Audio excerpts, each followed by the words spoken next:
Correspondientes al cursado ya próximo a finalizar de esta asignatura, cirugía y anestesiología. En el día de hoy, como verán en pantalla, tenemos que hablar de las cirugías más convencionales, lo más habitual y cotidiano que se realiza en el aparato reproductor de la hembra, con la finalidad de limitar la reproducción básicamente, pero también con o de la mano de algunas patologías que se presentan y que ampliaremos un poquito más en la segunda mitad del año. En el día de hoy nos vamos a abocar a lo que es el control de la natalidad como principal indicación para estas cirugías del aparato reproductor de la hembra. Y vamos a hacer mención también a algunas cirugías obstétricas en circunstancias no habituales como son las distocias, cuando tenemos que realizar una histerotomía.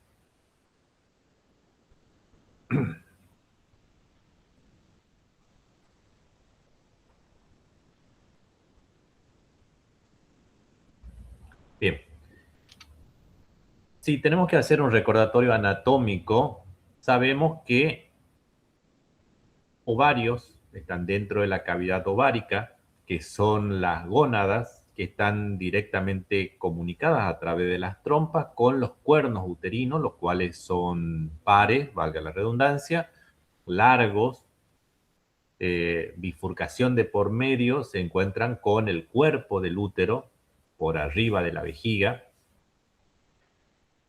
y que iban a estar suspendidos del techo de la cavidad abdominal por el ligamento suspensor del ovario y por el ligamento ancho respectivamente.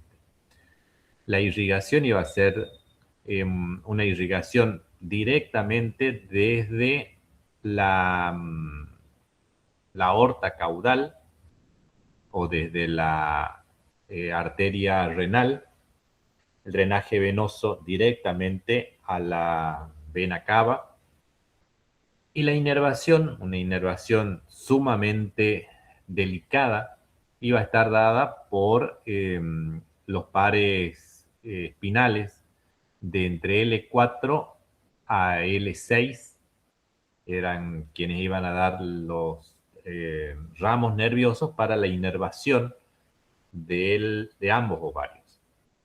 Y en su parte más caudal, ya a continuación de la vulva, ya eran una reunión de nervios pudendos, ramas directas de los nervios, de los pares nerviosos de la porción sacral, lumbosacral, última lumbar y sacro, que iban a estar inervando el cuerpo, última parte del cuerpo y vagina de esta hembra. En el recordatorio anatómico también tenemos que saber la posibilidad de tener contenido dentro del útero, productos, fetos, saber recordar la gestación, recordar las ondas foliculares que van a llevar a que ese útero se prepare, engrose sus paredes, a que esos ovarios reciban mayor flujo sanguíneo para poder realizar estas cirugías con menores riesgos de hemorragias. Y también saber el lugar de abordaje, porque si tenemos una cirugía en donde podemos llegar a tener mayores complicaciones, porque hay una perra que suele hacer pseudogestación, pseudolactancia, no solo el útero, no solo las glándulas mamarias van a cambiar su forma, van a llegar a ser productivas, van a producir leche, calostro o leche, sin estar preñada la perra, pero sin embargo, ese útero también va a cambiar funcional y estructuralmente. Su endometrio va a ser mucho más grande y puede llegar a haber colectas uterinas, pueden llegar a haber una vascularización mucho mayor por lo que tenemos que asegurar el abordaje de nuestra intervención quirúrgica para realizar una cirugía que convencionalmente no la haríamos como una laparotomía ventral, sino por una flancotomía. Esto era un poquito de lo que le estaba contando.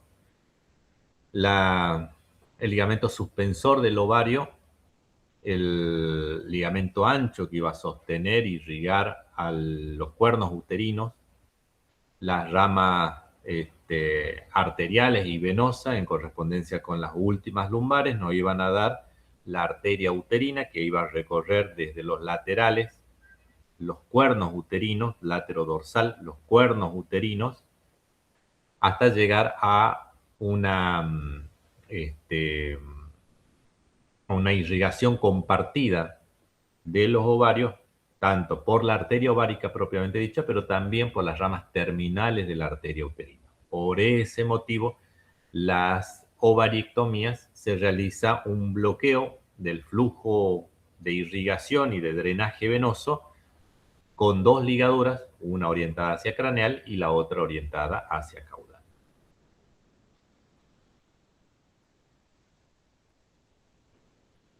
Estas cirugías del aparato reproductor son varias técnicas quirúrgicas que nos van a permitir modificar la capacidad reproductiva de estas hembras, previniendo enfermedades en órganos sexuales secundarios o contribuyendo a la mejor terapéutica de ciertas patologías.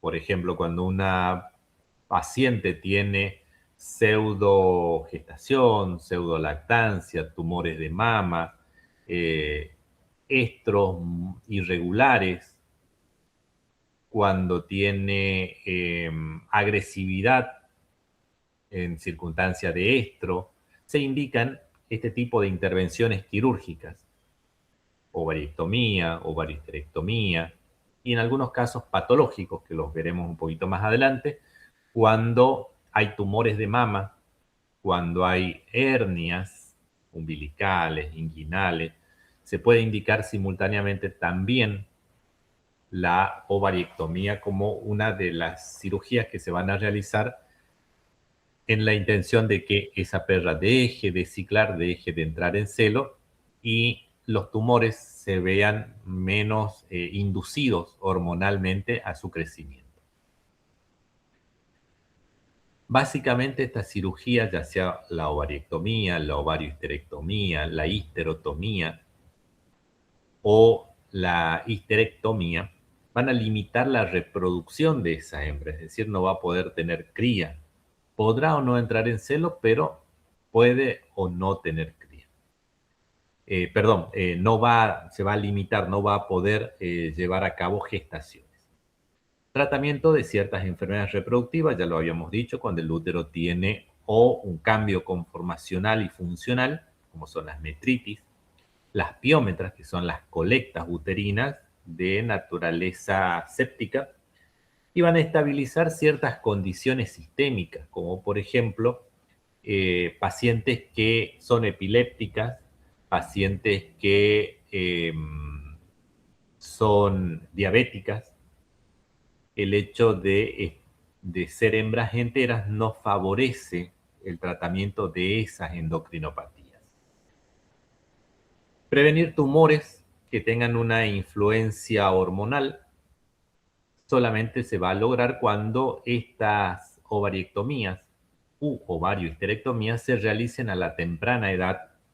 Estamos hablando de porcentajes, es decir, que prácticamente el 99% de las perras que se castren antes de los 5 meses de vida no van a desarrollar tumores hormonodependientes, estrógeno dependientes.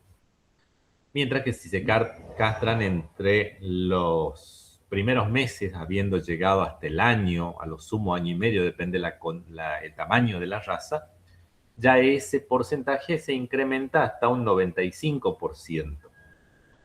sea que hay más chance, hay ya un 5% de perras que, a pesar de estar castradas antes de ese tiempo, podrán desarrollar igualmente, por más que están castradas, tumores de mama o tumores hormonodependientes.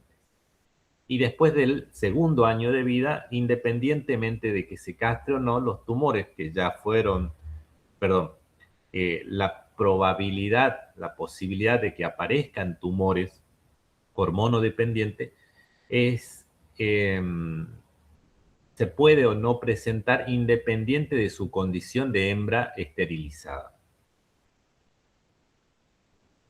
Como otra indicación, prevenir o modificar las anormalidades del comportamiento. Hay hembras que al entrar en celo se muestran más agresivas con otros animales, sobre todo con otras hembras, se muestran mucho más dominantes sobre otras hembras, eh, inclusive a veces con integrantes de la familia, sobre todo las criaturas, los chicos, por una dominancia bajo esa inducción hormonal de esas hembras. Es también una de las indicaciones de la ovariectomía. Evitar el nacimiento de camadas indeseables cuando se tiene los dos reproductores, los dos compartiendo el mismo ambiente, o cuando están en distintos ambientes pero de una misma propiedad. También otra de las indicaciones es prevenir la aparición de celo y sus consecuencias, es decir, que perritas que a lo mejor viven en un departamento y no tienen al reproductor macho de su raza y demás, pueden a lo mejor manchar las alfombras, manchar los sillones. Esto era lo que les contaba de la posibilidad de aparición de tumores hormonodependientes, son los porcentajes que les había dado. También hembras en celo hembras enteras que entren en celo están predispuestas a ser portadoras y transmisoras o receptoras de enfermedades de transmisión sexual, como es el TBT, un tumor venéreo transmisible. Otra de las indicaciones es la prevención y el tratamiento de patologías uterinas y alteraciones hormonales, que las veremos un poquito más adelante, y tratamiento de patologías directamente sobre estas glándulas, sobre los ovarios, ya sean como quistes o tumores, que también los veremos un poquito más adelante. Estas son las 4 cirugías que les había mencionado y se las pongo a propósito para hacer las diferenciaciones a qué refiere cada uno de estos términos. Así, por ejemplo, ovariectomía es un procedimiento que tiene por finalidad remover los ovarios, ambos ovarios. Por ende, se va a limitar la capacidad reproductiva. Esa hembra no va a entrar en celo, por ende tampoco va a quedar preñada. Y se realiza esta técnica cuando quiero que pase esto, o cuando hay una ovaritis, o cuando hay un tumor, una neoplasia sobre los ovarios, o cuando hay diabetes o epilepsia, que era algo de lo que les contaba en las indicaciones. En ese caso, cuando yo tengo que hacer una ovariectomía, tengo que, de preferencia, estar lejos del celo, si consideramos que las perras son diéstricas anuales, entran 2 veces o alrededor de 2 veces por año en celo. Se estima que más o menos cada 5 meses y medio estarían entrando en celo, y el tiempo de celo le duraría más o menos unas 2 semanas a 3 semanas. Y aunque hay variables, aunque hay irregularidades, aunque hay un factor dependiente de la raza, esto es lo habitual para la hembra canina, mientras que para la hembra felina esos periodos se acortan porque la gata es poliéstrica, no es diéstrica. Y en ese entrar muchas veces en celo por año hay mayor frecuencia de celos en las estaciones de primavera y de otoño, rondando entre los 37 y los 50 días. El tiempo va a depender de las estaciones del año, va a depender del efecto del macho, de la hostigación que le realicen los machos. Y la gata, además de esto, tiene la particularidad de solamente ovular en caso de que haya contacto con el macho, que haya coito. En ese momento se produce la ovulación. Caso contrario, reaparece el celo 30 días, 37 días posteriores al celo anterior. Vamos a preparar el campo operatorio para una ovariectomía. Puede ser ventral, preumbilical o pre-retroumbilical, o puede ser una flancotomía por el flanco derecho, de motivo por el cual la paciente se posicionará en el decúbito lateral izquierdo. Cualquiera de los dos abordajes es adecuado y la pretensión es encontrar fácilmente los cuernos uterinos y guiado en el recorrido de los cuernos uterinos hacia craneal llegar hasta los ovarios. En el recordatorio anatómico me olvidé de decirles, me olvidé de mencionarles, de recordarles el tema de la bolsa ovárica, patrimonio de la perra, no así de la gata, donde es muy rudimentaria, muy escasa y solamente recubre el ovario a modo de un vestigio de bolsa ovárica. La anestesia para el caso de la ovarectomía es una anestesia general, puede ser parenteral o puede ser inhalatoria, y podemos agregarle bloqueos regionales para lograr una mayor analgesia durante el acto operatorio. Pero al actuar sobre ambos ovarios necesito bloqueos tanto a la derecha como a la izquierda, en uno o en dos puntos, para que sean simultáneas la analgesia en ambos flancos y en ambos pedículos ováricos. El instrumental quirúrgico necesario, el instrumental de cirugía general y el material de síntesis puede ser material no absorbible, que es lo más común, lo más habitual, el nylon multifilamento o monofilamento. Si es comercial, es un 4050, y si es el que habitualmente se utiliza, que es el nylon de ferretería, se utiliza un número 25, 30, que son los convencionales que se pueden utilizar en la producción de agujas y aguja de síntesis. Si es comercial, el material absorbible es lo ideal, es lo recomendado, es lo que se pretendería en estas innovaciones que estamos considerando al momento de hablar de esta cirugía. No digo que esté mal usar nylon, pero si podemos en nuestros cambios que vamos haciendo a nuestras prácticas operatorias con el fin de brindar un mejor servicio, podríamos incorporar material absorbible como es el ácido poliglicólico o la polidioxanona como una incorporación efectiva para llevar a cabo la síntesis. Otra de las intervenciones quirúrgicas es la histerectomía, que consistiría en la remoción del útero, con lo cual es solamente el útero, con lo cual quedan los ovarios en sus posiciones y se remueve solamente el útero. En el país no está contemplada esta intervención quirúrgica, pero en otros países, en otros continentes, ya no se indica la castración masiva como se hace todavía acá en el nuevo continente, en América Latina en general, se indica la ovariectomía u ovariohisterectomía como una medida de control poblacional, pero en otros países solamente se castran las hembras que no se vayan a reproducir. Se paga un tributo por las hembras que están en reproducción y el número de ejemplares que hay eh, está considerado ya poblacionalmente. De ese modo, la necesidad de un control poblacional no es indispensable, no es imprescindible en esos países. Motivo por el cual se puede indicar en esos lugares la histerectomía, es decir, remover solamente el útero.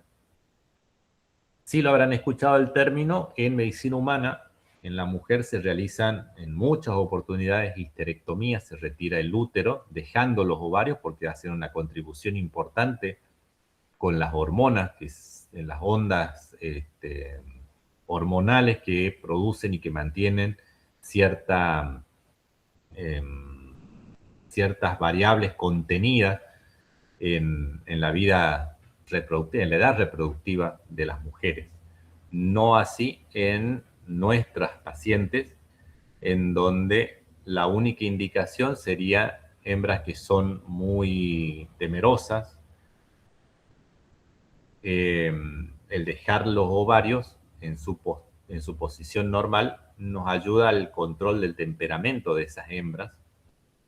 También se indicaría en casos patológicos que estén sufriendo ese órgano hueco como es el útero, y se remueve tanto los cuernos como el cuerpo uterino. Pero los ovarios quedan en su posición natural. Las torsiones uterinas, las rupturas, las hemorragias, las endometriosis y las neoplasias son las indicaciones típicas de la histerectomía. El ayuno va a depender del tipo de paciente, del tamaño del paciente, de la raza del paciente, pero generalmente entre 6 y 8 horas es lo común para estas intervenciones quirúrgicas.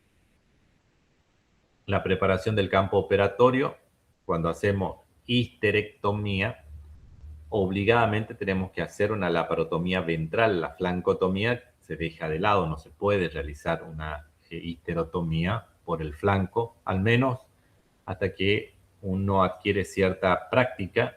Lo indicado es una laparotomía ventral mediana. Y en este caso ya no es pre-retroumbilical, sino que es retroumbilical prepúbica.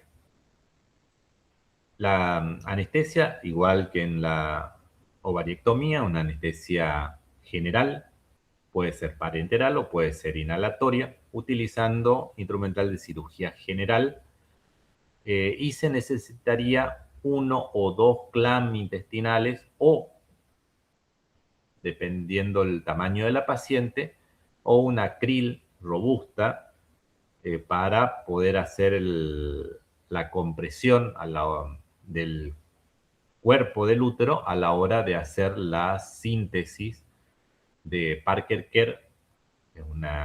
Recordarán que es una sutura que se utiliza para el muñón uterino al momento de hacer la histerectomía a nivel del cuerpo uterino y el fondo de la vagina. Material de sutura igual, poliglicólico, nylon, poligalactina, polidioxanona. La ovariohisterectomía, acá ya viene un poquito de la mano con una indicación terapéutica por una patología que generalmente es una colecta uterina y o un caso de oncología en ovarios o en el mismo útero. De paso, evitamos la aparición de celo, evitamos la aparición de gestación.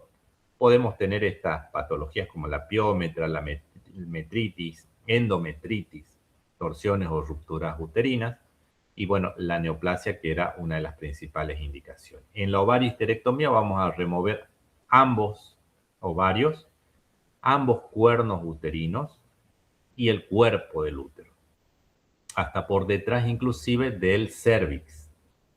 El ayuno va a ser un ayuno un poquito más prolongado porque al ser extensa mi área de remoción, necesito que las asas intestinales, el colon como intestino grueso y el recto estén desprovistas de contenido, no tengan materia fecal, no tengan quimo, lo que facilita mis maniobras. El decúbito acá nuevamente, obligadamente, es un decúbito dorsal, es una laparotomía ventral mediana y un poquito más extensa, ya es preumbilical, prepúbica, desde adelante del pubis hasta por delante del ombligo.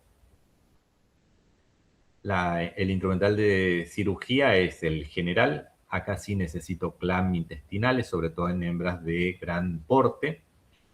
Y la anestesia, nuevamente anestesia general, parenteral o inhalatoria, con bloqueos regionales. Y para la histerotomía, que era el abordaje del útero, de las paredes del útero, para llegar hasta la luz del útero y remover esos fetos, porque no nacieron, tenemos que remover esos fetos, que sean viables o no viables, que estén vivos o que estén muertos, pero con la finalidad de que esa hembra, a posterior de la recuperación o de la lactancia correspondiente, recobre su funcionalidad reproductiva. En la histerotomía, yo saco los cachorros, saco los fetos o cachorros, futuros cachorros si están vivos, pero no limito la capacidad reproductiva. No la esterilizo a la perra, ella seguirá teniendo celos, gestaciones y crías, partos, en futuras oportunidades. ¿Cuándo se aborda, cuándo se hace una histerotomía? Cuando hay partos distóxicos, distocias, es decir, es una cesárea también llamada, o alteraciones conformacionales que me lleven a impedimentos en los partos.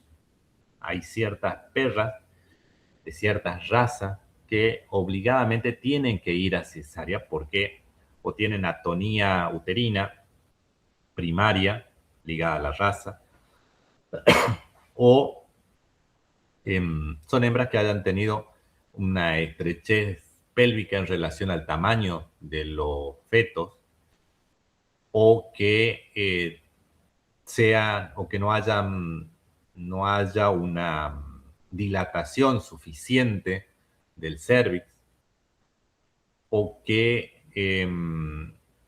haya una inercia uterina, o que haya alguna secuela de alguna cirugía o algún trauma que limite la apertura del canal del parto. En todos esos casos se puede hacer una histerotomía programada, una cesárea programada, llegado la finalización de la gestación. Cuando se tiene que llevar a cabo esa cesárea, en muchos casos no se hacen ayunos, y de poder hacerlo porque se está programando exámenes obstétricos de por medio, ecografía, radiología, se está programando el día para llevar a cabo esta intervención quirúrgica, el ayuno por lo general de 4 a 6 horas es más que suficiente. Motiva esto a que ya una hembra en los últimos días de gestación ya de por sí no se alimenta con la avidez, con la naturalidad que lo hace durante la gestación o previo a la gestación. Comen menos, a veces no comen. Algunas hembras inclusive no ingieren líquidos o solamente ingieren líquidos. Tienen cambios en sus conductas, motivo por el cual con un ayuno corto, 4 a 6 horas, es suficiente para llevar a esta intervención quirúrgica. El decúbito también, obligadamente, un decúbito dorsal, con los miembros posteriores extendidos, a veces amarrado a los vértices de la camilla.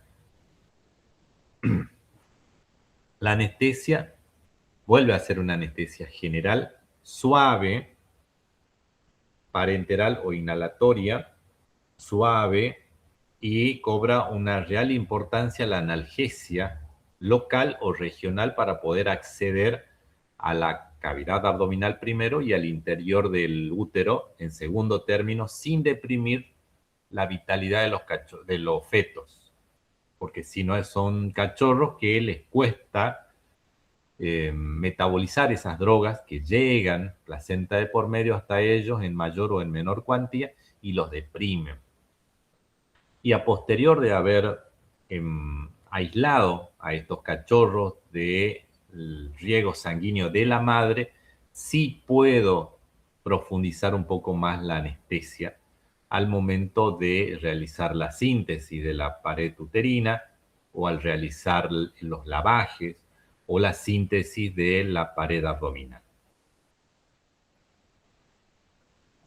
Las intervenciones quirúrgicas de esta naturaleza acá en el país nosotros las hacemos con la indicación de control de la natalidad y muchas veces no cuidamos ciertas malas costumbres como son los campos operatorios, nuestro atuendo, el uso de cofias y barbijo y el lugar donde vamos a llevar a cabo estas prácticas operatorias. Y muchas veces terminan, hemos visto o hemos tenido que reintervenir pacientes porque tenían ovario remanente, porque tenían granuloma de muñón uterino, porque habían peritonitis purulentas, porque habían hemorragias internas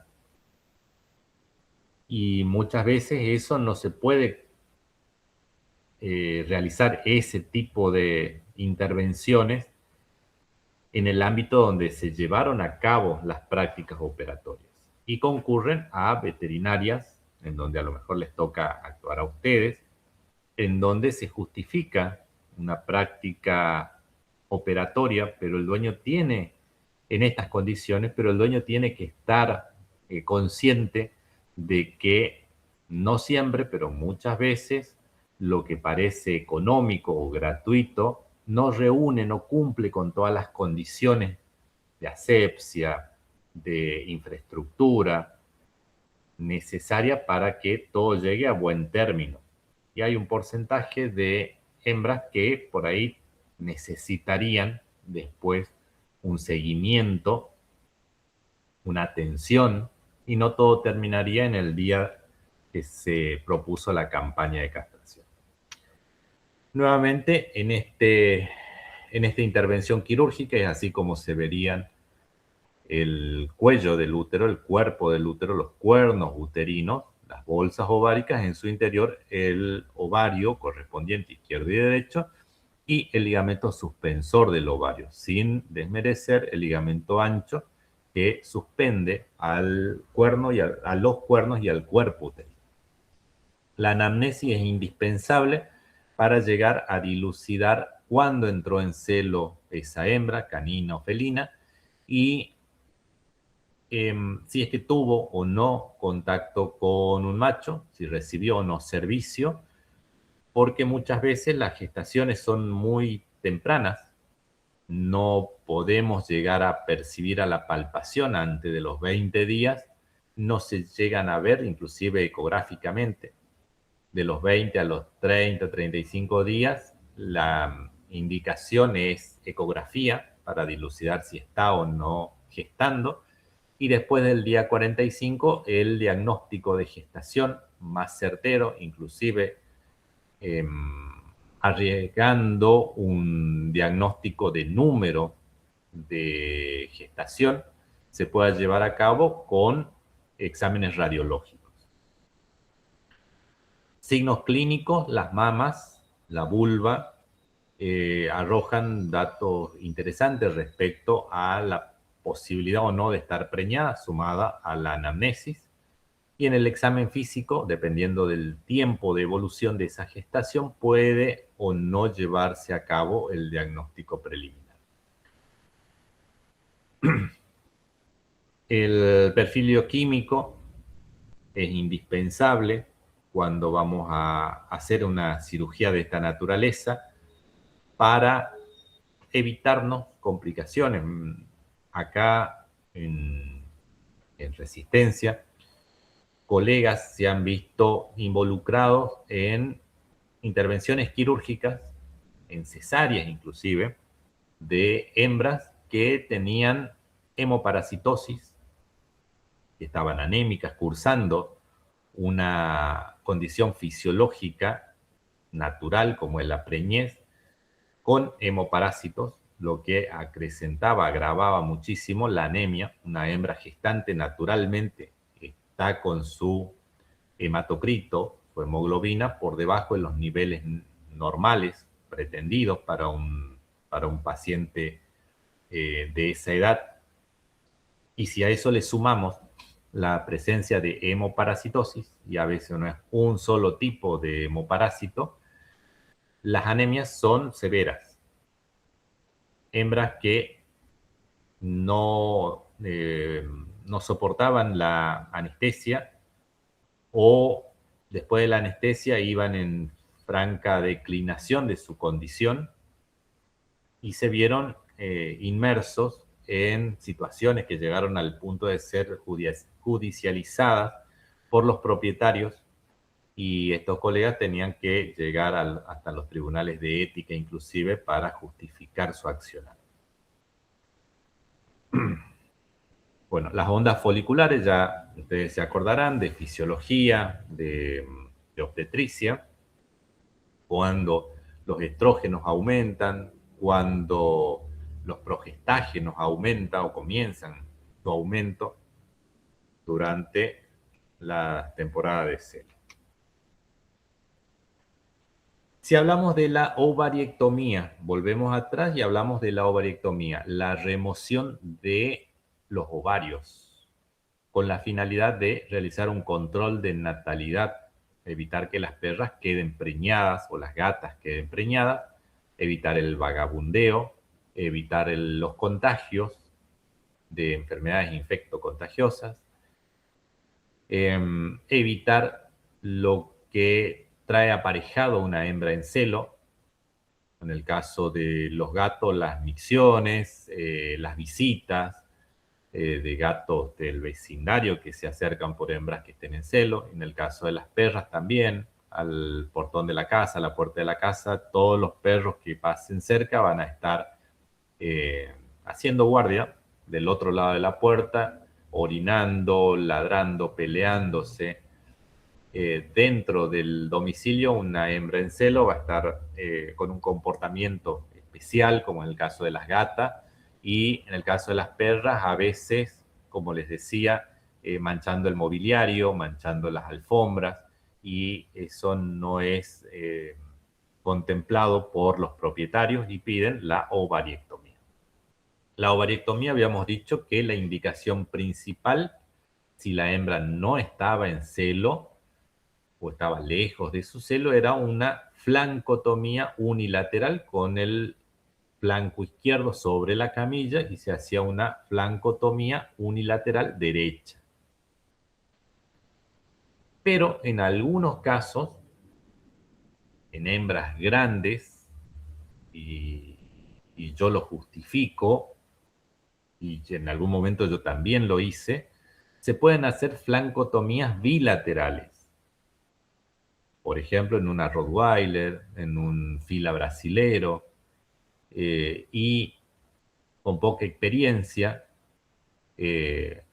con poca fuerza en las manos, con manos chiquitas, a veces el cirujano tiene que, para evitar complicaciones, abordar de un flanco, pedir después al anestesiólogo o al ayudante que ponga la perra en el otro flanco y se realiza la flancotomía del otro lado, del lado izquierdo, para encontrar el otro ovario.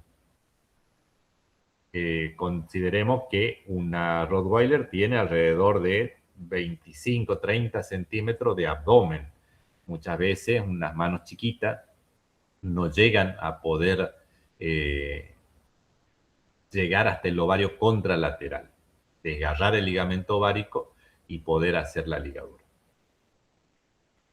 En otros casos se puede hacer por la parotomía mediana, habíamos dicho, que era pre-retroumbilical, es una sola incisión en línea alba, sobre línea alba, para remover desde ahí, teniendo un decúbito dorsal, obviamente, ambos ovarios. Y también podían tener las dos variantes, que eran la laparotomía paramediana, transrectal o pararrectal. Pararrectal era paralela al recto, ya sea en medial o ya sea en lateral. Y la transrectal, atravesar el músculo recto abdominal para llegar hasta la cavidad abdominal.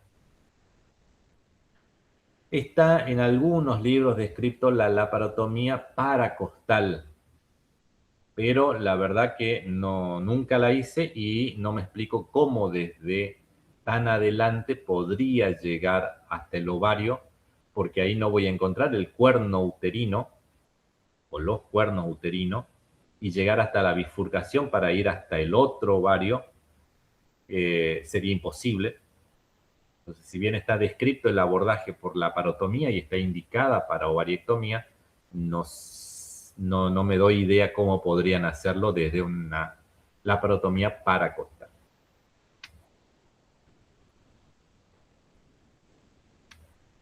Si hacemos una flancotomía, que es lo habitual, lo cotidiano, lo que ustedes van a ver en cualquier campaña de castración, en cualquier veterinaria donde esté programada una cirugía, el abordaje de la cavidad abdominal comienza por los planos anatómicos más superficiales, después de haber hecho una tricotomía, una embrocación, la incisión de la piel, que se realiza en forma casi vertical o ligeramente oblicua, atraviesa la piel con una diéresis cortante, con bisturí, en el término medio entre el arco costal y la cresta ilíaca, por debajo de los músculos lumbares y por encima del músculo recto abdominal. Si ven mi cursor, sería arco costal, cresta ilíaca, músculos lumbares y el músculo recto abdominal, que es esto que vemos acá más rosadito. Esa región cuadrangular es el flanco. En la porción media es donde tendríamos que hacer nuestra incisión.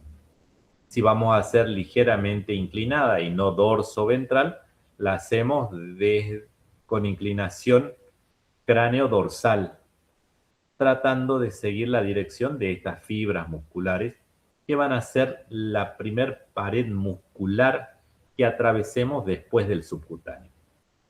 El subcutáneo se divulsiona a punta de tijera, se abre la hoja de la tijera, se separa ese tejido conectivo adiposo que está entre la piel y el músculo y encontramos la fascia, la membrana esa que envuelve al músculo oblicuo abdominal externo. Posicionamos la tijera cerrada sobre esas fibras musculares siguiendo la orientación de las fibras, abrimos esa tijera, divulsionamos, atravesamos esa primera estructura muscular.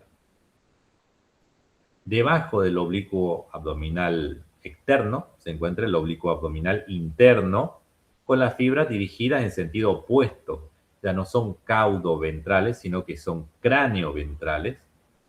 Es decir, la dirección de nuestra tijera tiene que girar 90 grados y proceder a divulsionar, a separar las fibras musculares de ese músculo ancho, que así como el oblicuo abdominal externo, el oblicuo abdominal interno, también ocupa toda la región del flanco, solapándose por debajo y por encima del recto abdominal con su fascia interna y externa.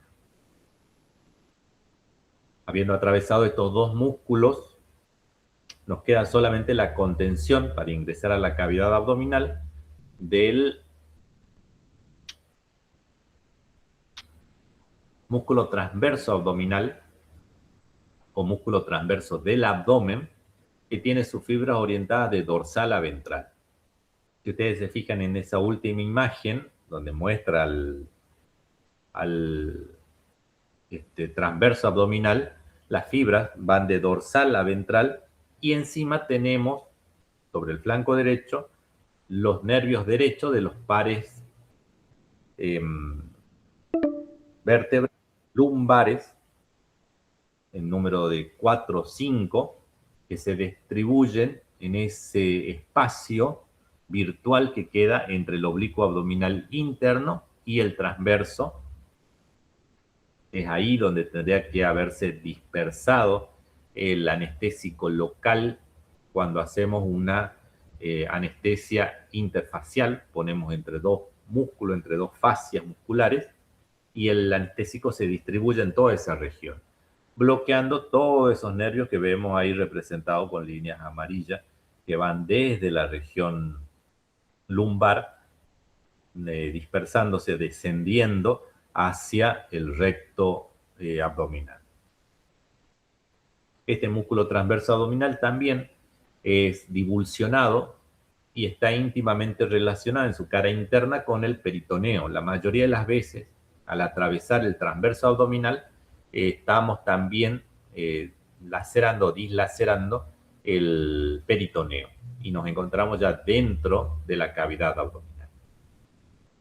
Por ese motivo, llegada a esta instancia, uno le avisa al anestesiólogo que uno está próximo a abordar la cavidad abdominal, porque el reflejo peritoneal es un reflejo a base de dolor, el dolor que se percibe al invadir la cavidad abdominal, al llegar al peritoneo y al desgarrarlo al peritoneo, puede hacer que las variables del anestesiólogo, frecuencia cardíaca, respiratoria, color de las mucosas, se vean alterados por el dolor que uno está ejerciendo a la hora de ingresar a la cavidad abdominal. Y de ahí nos vamos a dirigir en busca del ovario, tratando de identificar el cuerno uterino del lado derecho, que es el lado por donde estamos ingresando. Llegamos hasta el cuerno uterino del lado derecho y nos vamos a dirigir hacia craneal, hacia el borde caudal del riñón derecho, pretendiendo encontrar la bolsa ovárica, si es el caso de una perra. En el caso que muestro ahora en la imagen es una gata, no hay bolsa ovárica, lo que me hace saber que es una gata. Y se tienen que dislacerar esos ligamentos que lo suspenden al ovario y que lo suspenden al cuerno uterino.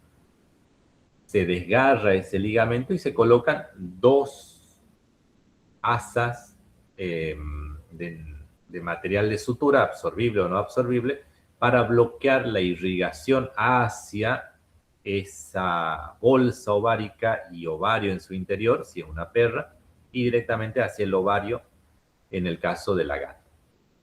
Una va a bloquear la arteria uterina y la otra va a bloquear la arteria ovárica. Se hacen las ligaduras correspondientes. El primer tiempo ya lo vimos. Segundo tiempo es después de la identificación del cuerno uterino, llegar hasta el ovario. Y acá están las dos ligaduras. Una hacia la porción, bloqueando la arteria ovárica, que viene directamente, dependiendo si es izquierdo o derecho, de la arteria renal o de la aorta. Y la otra va a bloquear la arteria uterina que venía en dorso lateral del cuerno uterino ipsolateral, del mismo lado que estamos operando. Ahí cerramos esas ligaduras, ajustamos, bloqueamos esa circulación y removemos el ovario. Después tomamos ese cuerno uterino y vamos a empezar a descender. Ahora vamos hacia atrás, siguiendo ese cuerno uterino hasta la bifurcación del útero y continuamos por el otro cuerno uterino en busca del ovario contralateral. Repetimos el mismo procedimiento, las ligaduras, el desgarro del ligamento suspensor, la colocación de las dos ligaduras, una en craneal, una en caudal. En muchos casos hay que desgarrar el ligamento suspensor del ovario porque está muy lejos de la incisión que estamos haciendo, por ende de la ligadura que pretendemos poner, y se desgarra ese ligamento que iba directamente hacia el borde caudal del ovario y se lo siente del riñón y se lo siente como un cordón fibroso, bastante duro, firme, no duro, firme. Hay que desgarrarlo para liberarlo al ovario y poder acercarlo hacia la incisión, hacia la diéresis que realizamos sobre el flanco derecho. Se repiten las ligaduras y tenemos que comenzar con la síntesis nuevamente de la pared abdominal. Primero, el músculo transverso abdominal. En mi experiencia, siempre el transverso lo hago solito. Suturo un labio con el labio contralateral del mismo transverso abdominal en un primer plano de sutura, y dependerá del tamaño del de la paciente. Puedo suturar ambos oblicuos en forma conjunta, si es un animal chiquito, de menos de 5 kilos, 6 kilos, suturo ambos músculos en forma conjunta, con 2 o 3 puntitos de sutura. Y si no, los hago por planos anatómicos, primero el oblicuo abdominal interno y por encima una tercera sutura, el oblicuo abdominal externo. Continúo con una sutura a puntos continuos del tejido subcutáneo y finalmente una sutura de la piel con patrón continuo. Puede ser un patrón entrelazado de Ford, puede ser una guarda griega, una U horizontal continua, o puede ser un punto simple continuo, o puede ser una intradérmica.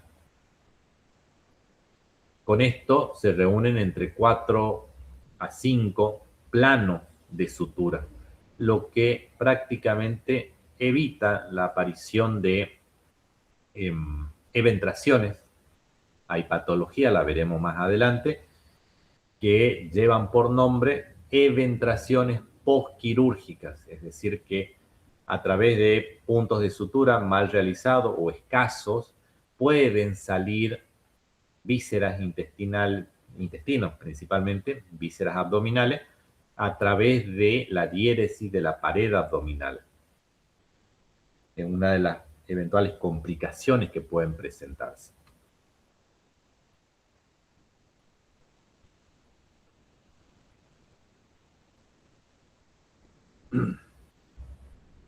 Si es una ovariectomía ventral, está por terminarse el tiempo de esta. Nos quedan 8 minutos. Pasamos al otro link para hacerlo más cómodo y no empezar un tema y dejarlo trunco. Nos pasamos directamente al otro link, por favor, chicos. Bueno, profe.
Bueno, continuando con esta clase, tenemos que hablar de la ovariectomía nuevamente, pero por flancotomía ventral, así como, perdón, por la parotomía ventral mediana, así como en la flancotomía abordábamos por el flanco y teníamos los músculos oblicuo abdominal externo, oblicuo abdominal interno, transverso, así también cuando entramos por línea alba, las estructuras anatómicas que, que tenemos va a ser la estructura tegumentaria, la piel, el tejido conectivo subcutáneo debajo de la piel y directamente a esa reunión fibrosa de la fascie del músculo recto abdominal, su lámina externa e interna, y la reunión de la aponeurosis de la fascie interna y externa de los oblicuos para reunirse en el plano medio, en esa línea blanca o línea albicans, que es la línea alba. Como ya habíamos mencionado en el capítulo de la parotomía, sabíamos que este abordaje era simétrico para el útero. Podíamos encontrar ambos cuernos uterinos, ambos ovarios, siguiendo desde el lugar de la incisión, desde el lugar de la laparotomía, siguiendo el recorrido de los cuernos uterinos, llegar hasta ambos ovarios. Era una vía de abordaje amplia, con amplia visibilidad para muchos órganos en esa extensión de mi laparotomía. Iba a tener intestino, delgado, grueso, la cola del vaso, los cuernos uterinos, los ovarios con sus bolsas ováricas, el cuerpo uterino inclusive, y la posibilidad de ampliarme, de ser necesario, hacia craneal o hacia caudal con un abordaje de una extensión pre-retroumbilical.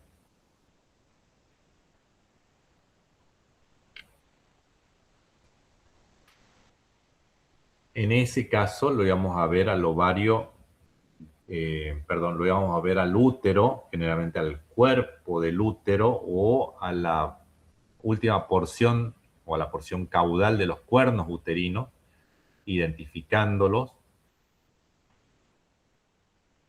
identificando la vasculatura, no confundirlo con asas intestinales de intestino delgado, que son más gruesas que el útero, que tienen una irrigación distinta al útero y que tienen un mesenterio, en el caso del ovario, de los cuernos uterinos, la irrigación es dorso-lateral.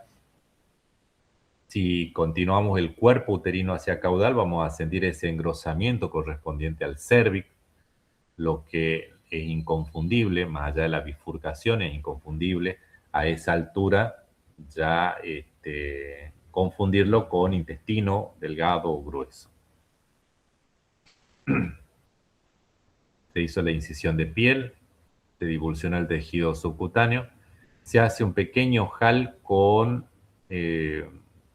bisturí o con tijera y se puede utilizar la sonda canalada para guía y evitar dañar las vísceras que estarían contenidas dentro de la cavidad abdominal muy próximo al lugar de incisión de esta línea alba, porque es una membrana fibrosa y debajo no hay músculo, debajo no hay un impedimento para dañar asas intestinales o el propio útero de estar con contenido o con productos. Ahí se está yendo hacia caudal para cerciorarse que sea el útero, el cuello, el cérvix, y después hacia craneal irá para determinar, poder llegar a los cuernos uterinos, el cirujano. Se traccionan los ovarios, fíjense en que está el útero y están las bolsas ováricas, se liga arteria ovárica y se hace una segunda ligadura para las arterias uterinas. Si bien acá vamos a remover inclusive los cuernos y el cuerpo uterino, la ligadura se pone para evitar una hemorragia innecesaria desde el útero hasta la derrame de sangre en la cavidad abdominal. Se secciona el pedículo ovárico, se lo devuelve a la cavidad abdominal, se continúa haciendo lo mismo con el otro cuerno uterino, con el otro ovario, se desgarra todo el ligamento ancho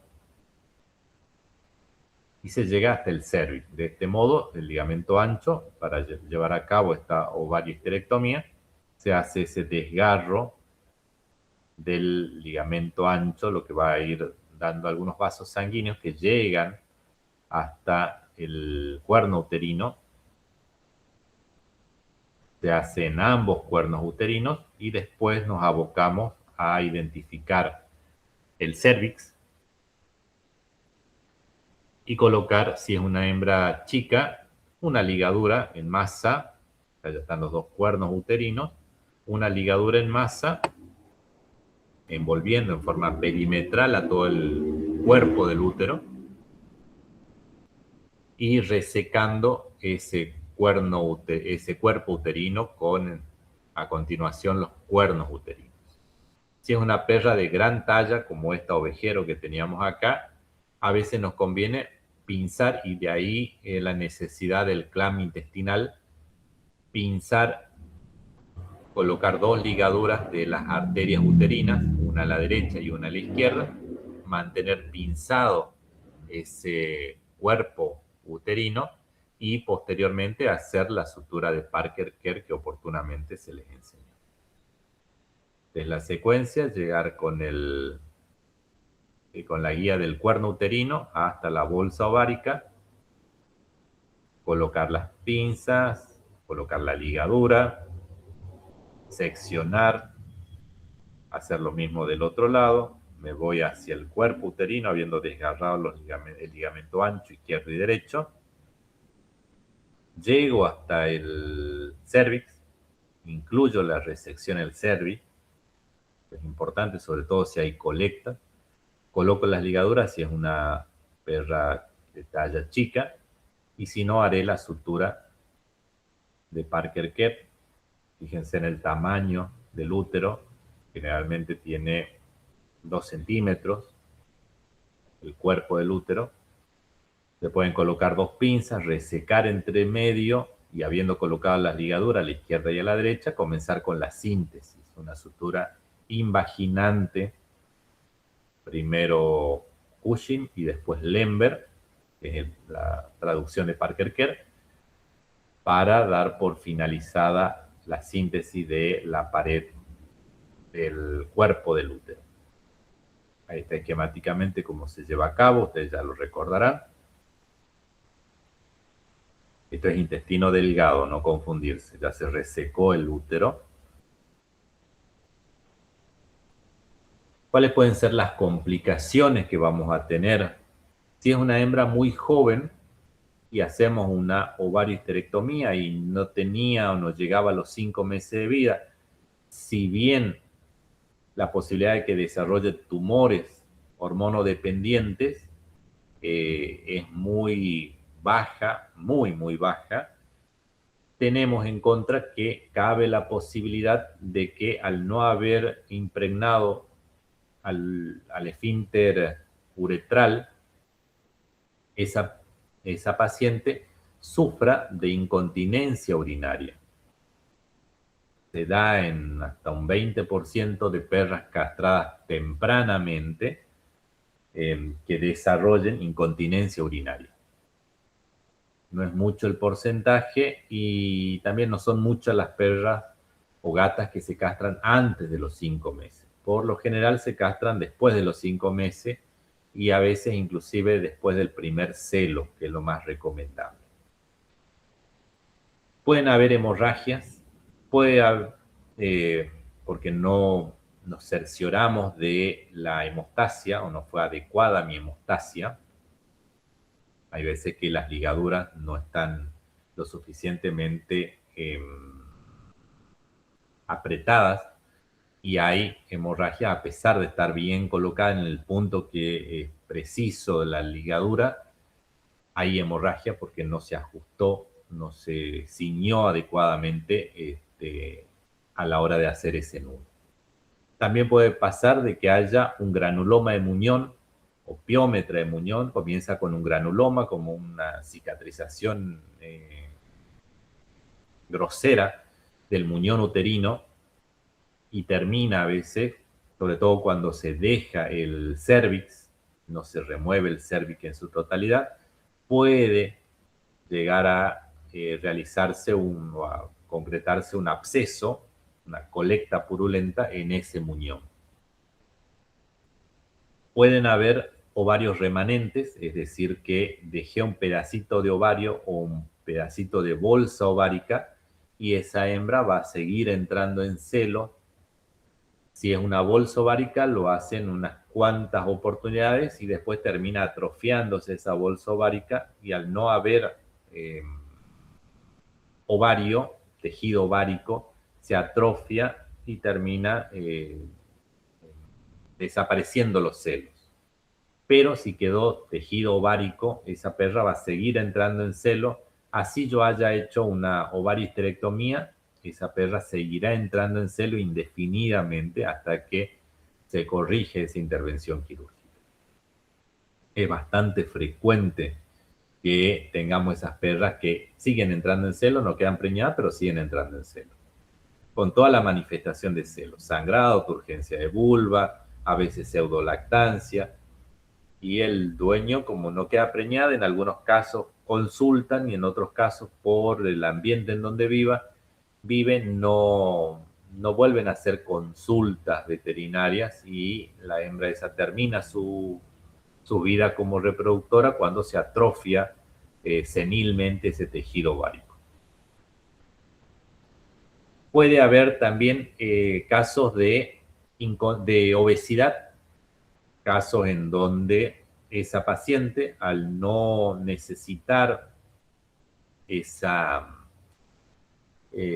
energía que está destinada a la secuencia de celos, ondas foliculares que aparezcan, demandan energía, pero cuando esto ya no pasa, esa perra se hace más sedentaria, menos activa, la ingesta sigue siendo abundante, el cuidado por parte del propietario es inexistente o es mínimo, lo que la lleva a aumentar de peso, primero con sobrepeso y a veces terminan hasta inclusive en obesidad. Ese cuadro le da todavía más inactividad, el cuadro de obesidad, son hembras más inactivas, más sedentarias, con más voracidad, y se crea un círculo vicioso en donde termina habiendo serios problemas, inclusive de diabetes por obesidad, que son consecuencia de poco cuidado, poco interés por la condición corporal de esa perra. Y pueden haber tenido varios casos, ahora tengo otro que voy a tratar de resolver si es que vuelve el propietario, de trayectos fistulosos. Es como una abertura en correspondencia con el lugar de la cirugía, a través del cual sale una secreción purulenta, se descarga una secreción purulenta a través de ese huequito, de ese agujerito, de esa fístula, se descarga una secreción purulenta como consecuencia de una respuesta inadecuada al material de sutura, a una contaminación de la cirugía. Y en uno de los últimos casos que traté, ese trayecto fistuloso llegaba hasta proximidades del escápulo inclusive, no porque la cirugía haya sido hasta ahí, sino porque esa bacteria se encontraba confortable y fue separando estos planos musculares hasta llegar al fondo, en el lugar de origen del oblicuo abdominal externo. Entre el oblicuo abdominal externo y el interno era como un saco, como una bolsa que contenía una membrana piógena, y drenaba permanentemente a través de ese trayecto fistuloso pus al flanco y desde el flanco escurría, mojaba todo el lateral de esta perrita. La resolución, ya esta es una patología, una fistulización postquirúrgica de un procedimiento. La resolución consiste en volver a anestesiar y esto pasa muchos meses después, ya cicatrizó, creció el pelo, todo. Y tengo que volver a anestesiar como fue la primera vez, seguir ese trayecto fistuloso. A veces hay que seccionar músculo, liberar, raspar hasta liberar esa membrana piógena, que es como una membrana de una hernia, para que me entiendan. Es un saco, como el saco herniario, es un saco con colecta o contenido purulento. Sacar todo ese saco, cerrar ese segundo espacio que quedó abierto ahí como consecuencia de esa colecta, y mucho antibiótico y analgésico, porque el daño que nosotros ocasionamos para tratar de reparar esa contaminación, que fue hace meses seguramente, el dolor es intenso, el raspado que hay que hacer es muy agresivo y el lavado, las soluciones que hay que utilizar para irritar más ese tejido demandan buena analgesia y buena antibiótico terapia.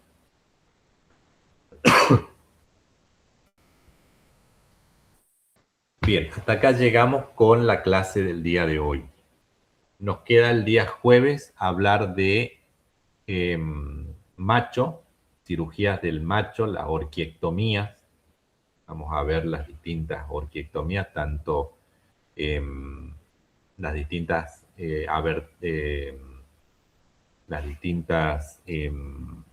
abordajes para llegar hasta los testículos. Algunas serán escrotales, otras serán preescrotales, otras serán posescrotales o perineales. Nos queda eso para el día jueves y evaluamos el tema de hoy. ¿Tienen alguna pregunta referida al tema de hoy?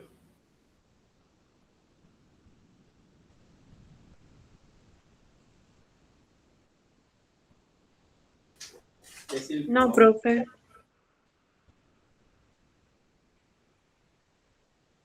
De mi parte tampoco, profe.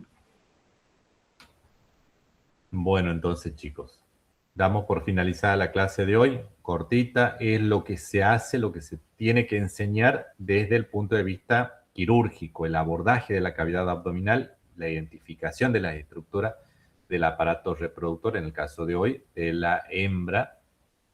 Y después vendrá un repaso cuando hablemos de patologías del útero, patologías del ovario, patología de la bolsa ovárica. Vamos a profundizar un poquito más en el tema en la segunda mitad del año.